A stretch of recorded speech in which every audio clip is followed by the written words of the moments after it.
मैं बाल हूँ, इंसानी तारीख का सबसे कदीम देवता। मैं तारीक राहों में इंसानों का रहनुमा हूँ। मैंने बेशुमार कौमों को गुमराह किया। मेरा मकसद जमीन पर शैतान की हुकूमत कायम करना है।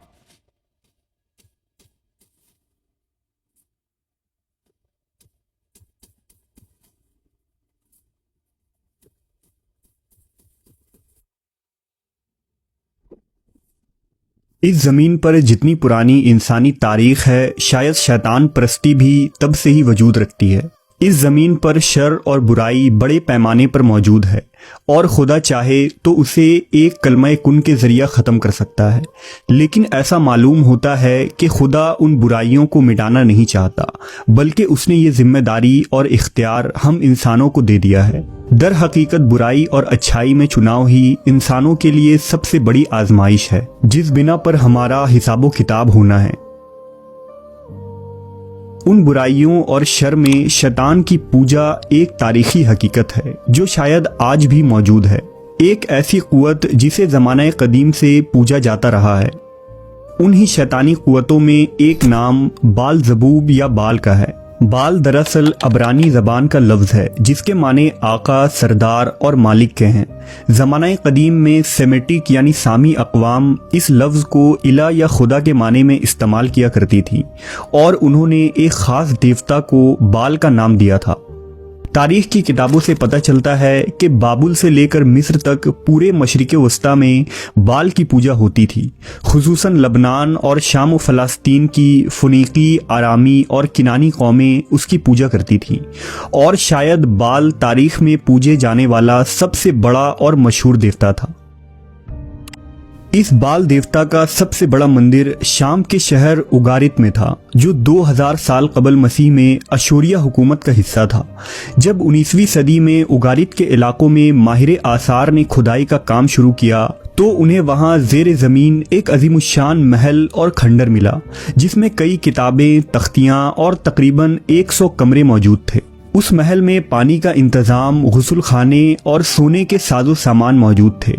उन्हीं इमारतों में बाल देवता का एक बड़ा मंदिर था जिसके अंदरूनी कमरे में बाल का बुत रखा था।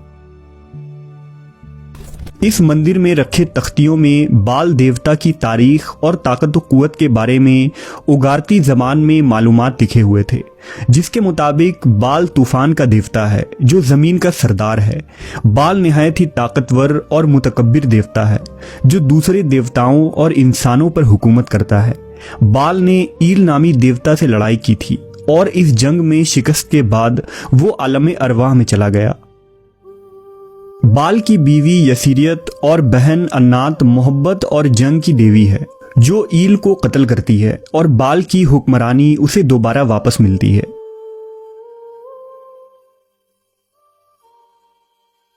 उन तख्तियों पर लिखे मंत्र और गीत किनानी लोग नए साल या फसल की कटाई जैसे मजहबी त्योहारों में पढ़ा करते थे। बाल की परस्तिश करने वालों का अकीदा था कि बाल की हुकूमत ही इंसानी तहजीब के लिए ज़रूरी है और वही फसलों और मवेशियों की हिफाजत कर सकता है। लेकिन इसके बरअक्स अहद वस्ता के ईसाइयों का मानना था कि बाल देवता के नज़मों को पढ़ने से एक शख्स सच्चे खुदा और नबियों से नफरत करने लगता है और बाल की परस्तिश के नतीजे में जिनाकारी, जंग, फहाशी और शहवत परस्ती फैलती है। लिहाजा बाल परस्ती एक शैतानी और झूठा मजहब है। उगारती तख्तियों से ये भी पता चलता है कि बाल एक बछड़े के साथ मुबाशरत करता है और इस काम के लिए वो एक बैल का रूप इख्तियार कर लेता है और यही वजह थी कि बाल के पुजारी भी जिना जैसे अमल को गुनाह नहीं समझते थे और बदकारी को एक मजहबी रस्म के तौर पर अदा करते थे। अगर अहदनामा कदीम की बात करें तो इसके मुताबिक बाल कोई अफसानवी बुत नहीं था, बल्कि बाल नामी मखलूक सच में वजूद रखता था। बाल जहन्नम के 7 शहजादों में एक था जो लालच और जिनाकारी के गुनाह की नुमाइंदगी करता है। उसके पास शैतानों का एक लश्कर है जो उसके मददगार हैं और उसके हुक्म पर काम करते हैं। کہتے ہیں کہ لوسیفر یعنی ابلیس جب خدا کا مقبول ترین بندہ تھا تو اس وقت بال لوسیفر کی جگہ لینے کی خواہش رکھتا تھا۔ جب لوسیفر نے خدا سے بغاوت کی اور اسے زمین پر پھینکا گیا تو اور بھی کئی جن اور شیطانوں نے ابلیس کا ساتھ دیا، ان میں بال بھی شامل تھا۔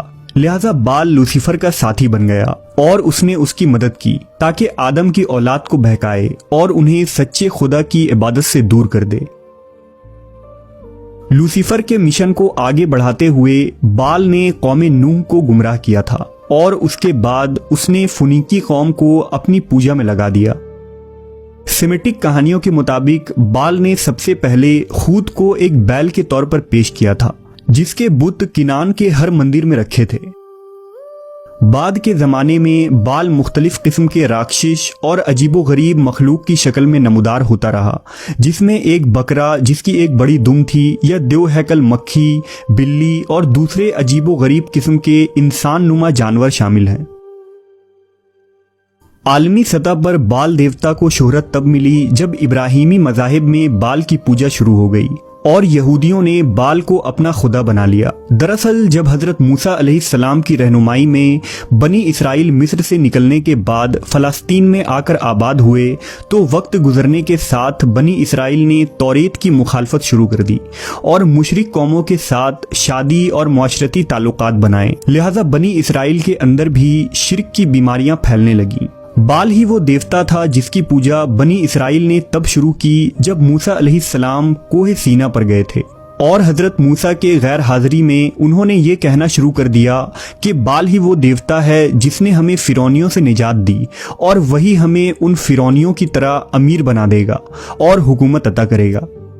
لہذا موسیٰ علیہ السلام کے واپس آنے پر اللہ نے آپ کو یہ حکم دیا تھا کہ ان بال کے پجاریوں کی سزا قتل ہے، کیونکہ انہوں نے خداوند کا انکار کیا ہے جس خداوند نے انہیں مشکل وقت میں نجات عطا فرمائی تھی۔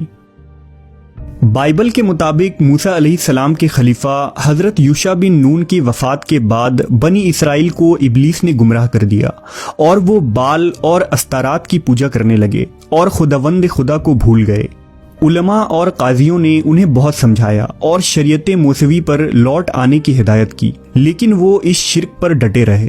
بنی اسرائیل نے اپنے بستیوں میں بال کے مندر بنوائے اور ان مندر میں کھلے عام رسمی زناکاری ہوتی تھی۔ ان مندروں میں جانوروں کی قربانیاں بھی کی جاتی اور نذرانے چڑھائے جاتے۔